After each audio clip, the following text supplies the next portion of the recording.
Welcome to today's deep dive. We're diving into some excerpts from a seminar by Michio Kushi, all about acupuncture. Wow. Transcribed notes, diagrams, this is going to be fun. hmm And he doesn't just talk about acupuncture points and meridians. He goes on about ancient history and the universe, Yeah. and even predicts the future. It really is incredible how he brings it all back to yin and yang. Like it's this underlying code, influencing everything, the human body, civilizations, you name it. Okay, before we get lost in the cosmos, let's start basic. Hmm. One thing that surprised me was how acupuncture in China, it wasn't always something you'd go to a doctor for. Yeah, it's true. Historically, acupuncture was more for technicians, like going to a physical therapist today. Interesting. Families back then, they relied more on moxibustion and massage, like their go-to home remedies. Huh. That makes acupuncture seem a little less, I don't know, intimidating. But then Kushi, he throws this curveball and dives into this whole cosmic origin story to explain meridians and points. He's talking about original humans as astral bodies and needing vibrations from the sun and planets to become physical. It's a lot. It really is. But buried in that, there's this really interesting insight into how acupuncture works. Yeah. See, Kushi believed that those 12 meridians we have, they're a direct result of this cosmic dance between the Earth, the sun, and the planets. Okay. He talks about how the Earth rotating, right, it's constantly bathed in these vibrations from celestial bodies, and that creates an electromagnetic field. And he's saying that this same energy, the spiraling energy, is mirrored in how an embryo develops and forms its own meridians. So like we have a little bit of the cosmos in us, that's kind of cool, but why 12 meridians? What's so special about the number 12? Right. Well, Kushi was convinced that 12, that number, it's like a universal constant. We see it everywhere. 12 constellations. Jupiter has a 12-year cycle, 12 months in a year. Kushi saw this as a sign, of this deeper order, and it's reflected in us through this number. So each meridian is like what, an energetic freeway? Yeah. Channeling this universal energy throughout our system. Exactly. And those acupuncture points along the meridians, they're like on and off ramps, specific access points where practitioners can influence that flow. That's pretty cool, but then it gets kind of complicated. Yeah. Because he mentions that our organs are formed by this cosmic vibration too, but in a way that's antagonistic. Right. It's all about yin and yang, opposing but completely interconnected forces. Each organ has a complementary organ, and they're created by these opposing but balanced energies. Like a seesaw, you need both sides. Okay. So like the lungs, which govern intake, are a yang organ, while the large intestine, which manages elimination, is yin. Totally opposite processes, but critical for keeping everything in check. So one can't really thrive without the other. Exactly. It's why traditional Chinese medicine, it doesn't just treat the symptom, it looks for the imbalance. Yeah. Everything's connected. He specifically calls out the lungs and large intestine as the most antagonistic, which is interesting. They seem so different. Right. You'd never know by looking. But when you think about their roles, lungs taking in that vital energy from the air, large intestine eliminating waste. Beautiful example in a way.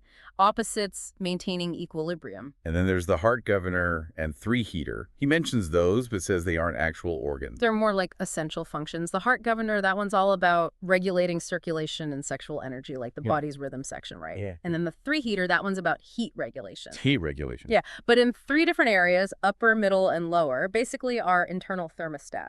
Okay, so let me get this straight. We've got 5 yang and 5 yin organs, plus those 2 vital functions, which totals 12, just like the meridians. But then he throws us for another loop. He talks about the, and I'm going to butcher this, the yin lung meridian. Even though lungs are a yang organ, what's going on there? It's a bit of a head scratcher. Here's the key. Yang organs. They're formed by fast-moving, active energy, yang energy, and yin organs. Slower, more passive yin energy. But the meridians themselves work in reverse. Wait, so a yang meridian creates a yin organ, and a yin meridian creates a yang organ. Why make it so complicated? Think of it like baking a cake. You need a hot oven, that yang energy, to create this soft, delicate cake, a yin organ. It's all about the interplay. Okay, I think I'm following. So even though the lungs are yang, the meridian that formed them was yin. Exactly. It's like a mirror image. And this goes for all the yin organs and their meridians. It's this beautiful dance of opposites creating a harmonious whole. And this whole yin-yang connection, it even dictates where these meridians are located. Like the large intestine meridian runs along the harder outer part of the arm, while the lung meridian's flowing along the softer inner arm. You got it.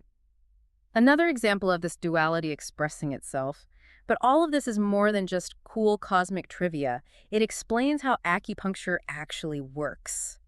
See, each meridian has these points along its pathway, and those points are used for diagnosis and treatment. So it's like a roadmap of the body's energy system, and acupuncturists are like the skilled navigators. Precisely. And here's where it gets really neat. He talks about these, he calls them diagnosis points. Mhm. So, for example, there are specific points on the back that can actually indicate the health of your lungs, even though they're not on the lung meridian. Hold on, so you can tell what's going on with my lungs from my back. That's wild. It's like a secret code or something. I know, right? But it's not just about these diagnosis points. There's this whole other thing with pulse diagnosis. Right. Kushi talks about how traditional pulse taking, it involves feeling for 12 distinct pulses on each wrist, so 24 total. 12 pulses on each wrist. I can barely find my pulse. It definitely takes a trained hand. A practitioner uses 3 fingers, placed at different depths on the radial artery, to assess the condition of each meridian. Different depths. What does that even mean? It's about feeling the pulse at different layers beneath the skin. Subtle variations in the pulse's strength, its rhythm, even just the quality of the pulsation itself. All those nuances tell a story about what's happening energetically. He mentions that in the old days, a doctor wouldn't treat you unless they couldn't feel at least 4 of these deep pulses. Pretty much a different way of thinking about health than we're used to. It really is. It wasn't about constantly intervening, more like waiting for a significant imbalance before taking action. More about preventing disease than treating symptoms. Exactly. And pulse diagnosis wasn't the only tool they had. Kushi also talks about how pressing on certain points on the legs can reveal the condition of different organs. He says pressing deeply on the inner leg can tell you about the bladder, while pressing a point on the outer leg can reveal the condition of the stomach. He even points out that the beginning of the kidney meridian is located on the bottom of the foot. So much for reflexology just being a foot massage. It's amazing how they viewed the body as this interconnected web, and every point holds a piece of the puzzle. It really is. And just when you think you've got a grasp on the basics, Kushi takes us on a wild ride connecting these principles to the vast cycles of history in the universe. Oh, now I am interested. Yeah. So acupuncture is more than just needles and meridians. It's like a gateway to understanding the universe. Let's go down that rabbit hole. It's pretty mind-blowing when you think about it. Kushi suggests this ancient practice, acupuncture. It holds the keys to understanding not just our bodies, but like the big picture of history, the cosmos, all of it. Okay, I'm needed to break that down for me. Hmm. How does he connect acupuncture to the history of civilization? Well, he points to the ancient Chinese understanding of yin and yang. He says they didn't just see it as some cool concept. They saw it as the fundamental principle that governs everything. Everything from the human body to the rise and fall of empires. Wow. He says their calendars, cosmology, the way they structured their society, even their approach to agriculture, it all reflected this deep understanding. So they figured out how to live in sync with this universal order. And we've, lost the instruction manual. Basically, he uses the story of these early leaders of China to kind of illustrate his point. He starts with Fu Hai. Now, Kushi believes that Fu Hai, he was the one who deciphered the order of the universe and then expressed it through, you guessed it, yin and yang. And he's also credited with developing the 8 trigrams, right? Those are the building blocks of the I Ching. Exactly, that ancient Chinese text about divination. Then there's Shinno, the second leader in Kushi's narrative. He's the one who supposedly established agriculture and stressed the importance of eating according to the natural order. Kushi suggests that for these people, food, it wasn't just fuel. It was about aligning yourself with these larger cosmic forces. I love that. Like, food is information, not just calories. Right. And then you have Konai Te, the third leader. According to Kushi, he's the one who actually developed medicine. He's the one who discovered meridians and pioneered acupuncture. It's like these early leaders, they were laying the foundation for this society that was in total harmony, in sync with the universe and the human body. So we've got, what, a trinity of wisdom here, understanding the universe, living in harmony with nature, and healing the body through acupuncture. Exactly. And then there's Geo, the fourth leader. He sounds like a great guy, ruled peacefully, understood the needs of his people. Kushi contrasts these wise, balanced leaders with those who came later, rulers more obsessed with power and expansion, which, according to Kushi, ultimately led to their downfall. A tale as old as time. Societies rise when they're in sync with something bigger than themselves and fall when they lose sight of what really matters. Right. And he sees this cyclical pattern of rise and fall all throughout history. And he suggests these cycles are directly related to the wisdom, or lack thereof, of those in charge. Kushi points to the I Ching as like a guidebook, for understanding these cyclical patterns, learning how to kind of ride the waves. So we can use this ancient wisdom to navigate the ups and downs in our own lives, too. That's the idea. And Kushi believed this wisdom wasn't unique to China either. He saw a lot of parallels in Japanese thinking as well, this shared understanding of yin and yang. It's like this understanding of a universal order. It was woven into all these different cultures. Totally. And here's where it gets even more interesting. He talks about when Buddhism arrived in China, and he suggests that while Buddhism is obviously this powerful spiritual tradition, he says, it kind of shifted the focus away from the practical, everyday applications of yin and yang. So instead of using yin and yang to, like, understand how to live in the world, the focus became more about transcending it. That's what Kushi seemed to be getting at. Like, overemphasizing the spiritual can sometimes make us lose touch with the material world. It's like forgetting that we're spiritual beings having a human experience, not the other way around. Exactly. It's about finding that balance. And speaking of balance, this is where those 5 transformations come in. Oh, right, right. He's always going on about those. What were they again? Wood, fire, earth? Wood, fire, earth, metal, and water. He uses these 5 elements to categorize and understand just about everything. Organs, emotions, colors, seasons, even social structures. So it's not literally about, like, chopping wood or starting a fire, Yeah. but more the energy they represent. Exactly. Wood represents, growth, upward movement, expansion like a tree. Fire is all about rapid expansion and transformation like a blazing fire. Earth is stability, grounding, nourishment. Think of fertile soil. Metal, that symbolizes structure, contraction, letting go, like a blacksmith shaping metal, or leaves falling in autumn. And then water, that's all about flow, adaptation, going with the flow. Like water always finds a way around obstacles, right? Okay, that's beautiful. Each transformation is also connected to a specific organ too, right? Yes. Each element has a corresponding organ system. So, for instance, the liver is associated with wood, the heart with fire, the spleen with earth, the lungs with metal, and the kidneys with water. He even connects them to, like, emotions Uh. and colors. He says the liver, which is wood, is also connected to anger, the color green, springtime, and even our eyes. It's true. And here's the thing. Imbalances in one transformation can totally mess with the others. So say someone has a liver imbalance, it could show up as anger issues, eye problems, even digestive problems, because that wood element, the liver, it influences the earth element, the spleen. It's like a domino Yeah. effect. So he's saying that if we understand these connections, we can take charge of our well-being. Exactly. And this is where things get really cosmic. Kushi talks about this huge 25,800-year cycle that influences all of humanity. He breaks it down into 12 different ages, each with its unique characteristics and social structures. Wait, hold on. 25,800 years? That's a long time. It's a mind-blowing concept. He sees history as this grand, predictable cycle with periods of growth and decline, peace and chaos, all playing out on this cosmic stage. He points to periods of great suffering, these massive building projects, like the pyramids, Right, right. the rise and fall of kingdoms and governments, all happening according to this larger pattern. Okay, but if it's all predetermined, do our choices even really matter? That's the big question, right? But here's the really wild part. He links this 25,800-year cycle to the precession of the equinoxes. Wait, isn't that the thing where the Earth, like, wobbles on its axis, and that's why the North Star changes over time? You got it. Kushi thought this cycle was super significant, and it gets even wilder. He connects this whole precession cycle to the Book of Revelations. He interprets all that symbolic language through the lens of a shifting North Star. Whoa. He's really going for it. Right. But it shows how he saw connections between all these seemingly random things.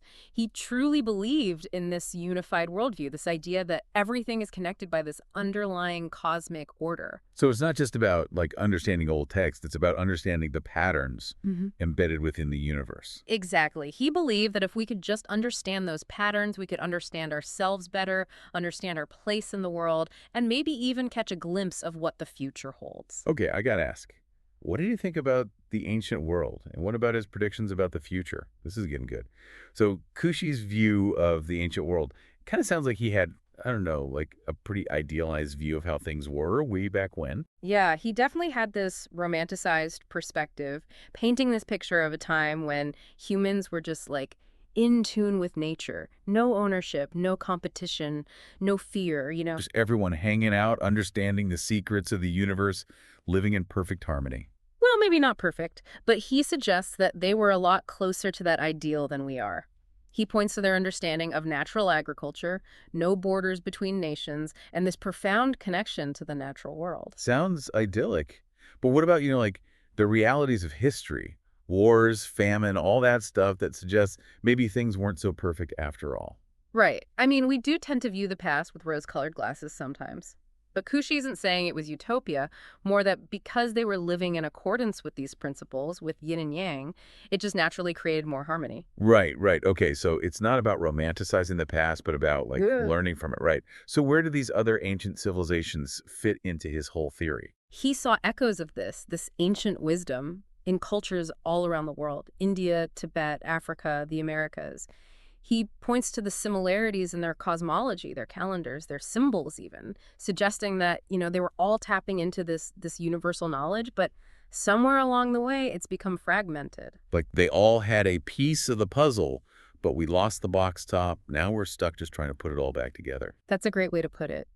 And Kushi believed that by studying these ancient cultures, by piecing together those fragments, we could rediscover that lost knowledge and use it to create a better future. So it's not just about looking back, it's about moving forward. Exactly. He felt very strongly that understanding the past, it wasn't just some intellectual exercise. It was about gaining the wisdom to shape a better future. Okay, so what was his vision for the future? Did he make any specific predictions? Well, you remember that 25,800-year cycle we talked about? Oh, yeah. He believed that we are transitioning into a new age, one marked by greater understanding, cooperation, spiritual awareness.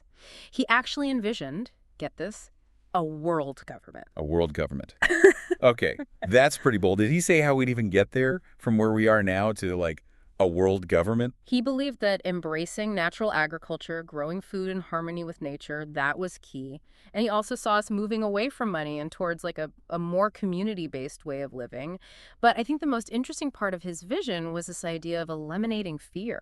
Eliminating fear. That sounds lovely in theory, but I mean, fear is pretty hardwired, right? Like, Yeah. can we even really do that? Well, Kushi believed that fear comes from not understanding, from feeling disconnected from something larger than ourselves. He felt that by aligning ourselves with the universal order, with yin and yang, we could overcome those fears and create a more peaceful and harmonious world. I like it. It's a nice thought. But with the way things are right now, it all just seems, I don't know, kind of daunting. Did he have any, like, practical advice Yeah. on how we bridge that gap between where we are and, world peace and no fear? He did. This is where macrobiotics comes in. He was a huge advocate for macrobiotics, not just as a diet, but as like a way of life. Okay. He believed that by adopting a macrobiotic lifestyle, eating a balanced diet, living more simply, in harmony with nature, cultivating gratitude and compassion, all of it, he thought that was the way to transform ourselves. And if we transform ourselves, we transform the world. So individual change leads to collective change. Exactly. He believed that even small changes made by enough people could create a ripple effect, shift consciousness, move us towards that brighter future he talked about. It's a powerful message, that's for sure. But I have to ask, because, I mean, if it really is all preordained, like if we're all just playing out this grand cosmic plan, do our actions even really matter? It's the age-old question, isn't it? Free will versus destiny. Kushi seemed to believe that while the big picture, the overall pattern that might already be set, we still have the power to choose how we move within it. So we can't change the music, but we can choose our dance steps. Exactly. It's about finding our rhythm, our balance, making conscious choices that contribute to the harmony of it all. That's a lovely thought. It's a good reminder that even in the middle of all the chaos, all the unknowns, we have the power to choose kindness, to be compassionate, to live in a way that lifts each other up. What a great way to end this deep dive. Thank you so much for geeking out on all this ancient wisdom with me. Anytime. It's fascinating stuff. And to all our listeners, thanks for joining us. We hope this deep dive has sparked your curiosity and maybe even inspired you to find your own balance in this wild ride we call life.